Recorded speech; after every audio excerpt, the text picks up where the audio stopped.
Hey y'all!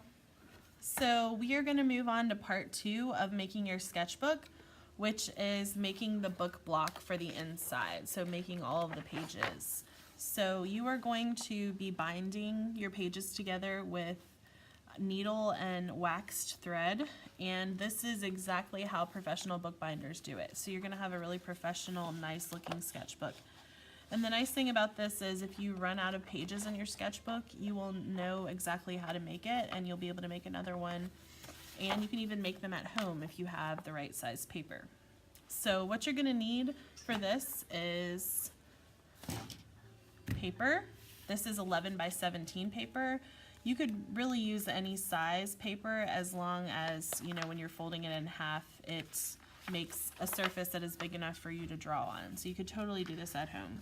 So you have a stack of this 11 by 17 paper, which is twice the size of regular computer paper.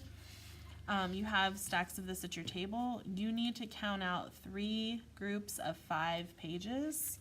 And the reason we're doing that is because we're going to be using needles to poke the holes where we're going to be sewing, and if you use all the pages at one time when you're doing this, the needle just won't go through. It's too hard. So what you want to do is count out 5 pages. So I've got 5 here. And then once you get your group of 5, you want to stack it really, really well. You want to make sure that all of the corners and the edges are lined up and that nothing is kind of sticking out or wonky. And you want to do the same thing as we did in the last video, where you're matching up the corners really well. So what I do is I match up one set of corners really, really well. I push down on the fold just on that one side. Then I go and I match up the corners of the other side really well. I go down and I push, and then I start in the middle and kind of work my way to the edges. And for this, you want to make sure that you're creasing really, really well. So I use my fingertip, and then you could even use something like your scissors just to make sure that you're making a really nice crease in the paper. So once you've done that, you want to do that 2 more times. You need 3 groups of 5 pages. And I don't know if you can see the difference here in the video, but even just creasing with the scissors versus just my hands, I can tell the difference in this. So I'm going to actually go ahead and do that with these groups of pages that I've already creased, because that's going to help me.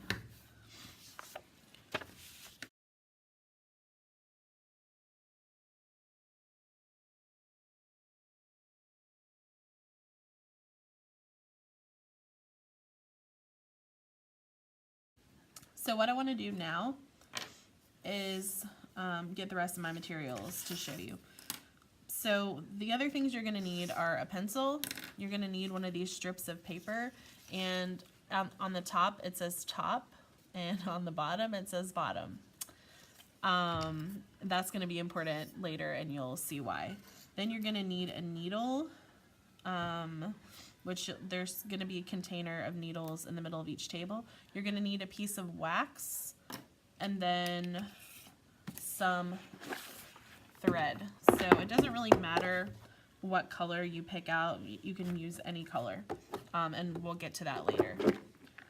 So what you want to do for each group of your pages, you want to open it up to the middle. And again, just like I was saying in the other video, I really think it helps to draw a line down the middle crease of the inside piece of paper. It just helps you see where that actual crease is, because if you don't have the line there, then when you're trying to line it up, it just looks white and it's kind of hard to see. So I like putting that pencil line down the middle of each group of pages. If you're really particular, you could use a ruler to do this, but I'm not. Just try to stick to where the fold is.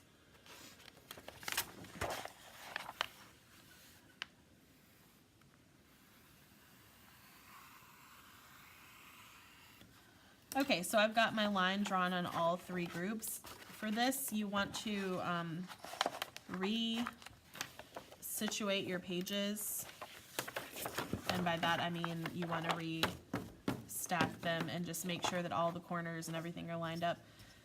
And then you want to take this little piece of paper. This is a guideline for where we're going to be poking the holes in our sets of pages. Sets of pages are called signatures when you're bookbinding. So for each signature, we want to make sure that we are lining things up properly.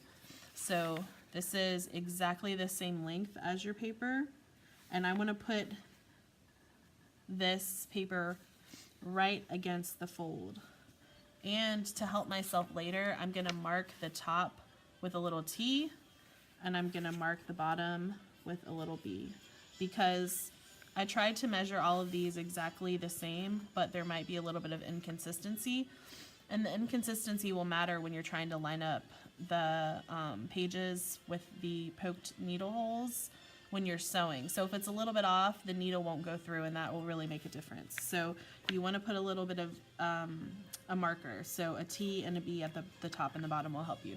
So now where each line stops, I'm going to draw a little dot with my pencil.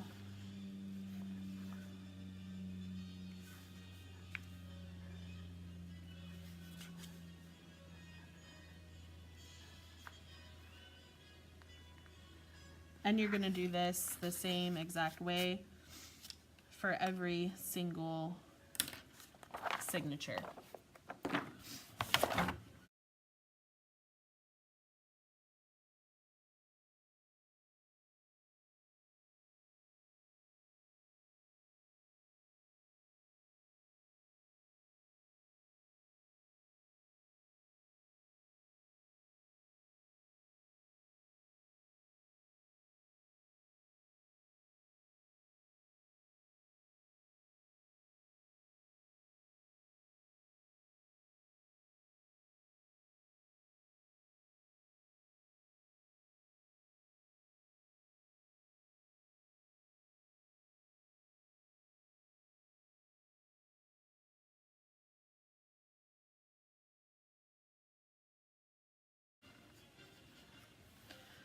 Okay, so I've got all that done. Now, you can see that I was taking a long time to line this up carefully and making sure that it wasn't hanging over the bottom or the top at all. Not everything in this class or in art in general needs to be precise and perfect, but with this, it really helps if you take the time to make it precise, because it's just going to help you later on when you're trying to line up your signatures and sew them. It's just going to make your life a lot easier. So if you take that little bit of extra time when we're doing this, it will really pay off. So now what we're going to do is actually use your needle to poke the holes for when we are sewing our signatures together. So what you want to do is just hold the paper really well. I mean, you want a really good grip on it, and then you're just going to take your needle right where that dot is, exactly lined up right on the dot, and then poke it through. The closer you can hold your paper to where your needle is going through the paper, the easier it will be for you. It kind of gets a little bit harder on these inside two holes because, you know, when you're holding it, your fingers won't reach, but if you kind of hold the paper up, that kind of puts some pressure against the needle while you're pushing down, and that tends to help. So I'm pulling up on the paper while I'm pushing down with the needle.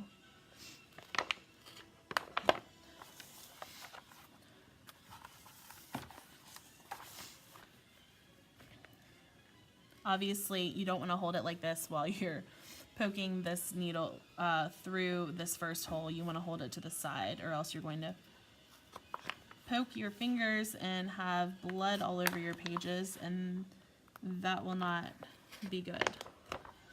Okay, so you're going to do the exact same thing for the other two signatures.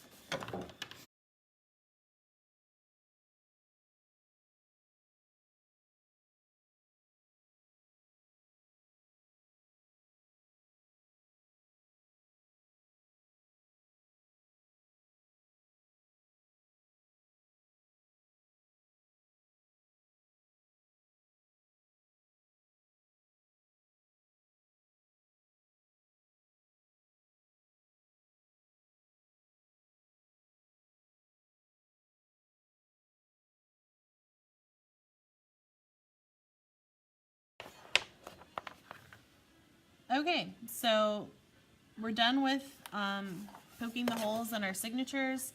The next part, you're gonna need your thread and your needle and your wax.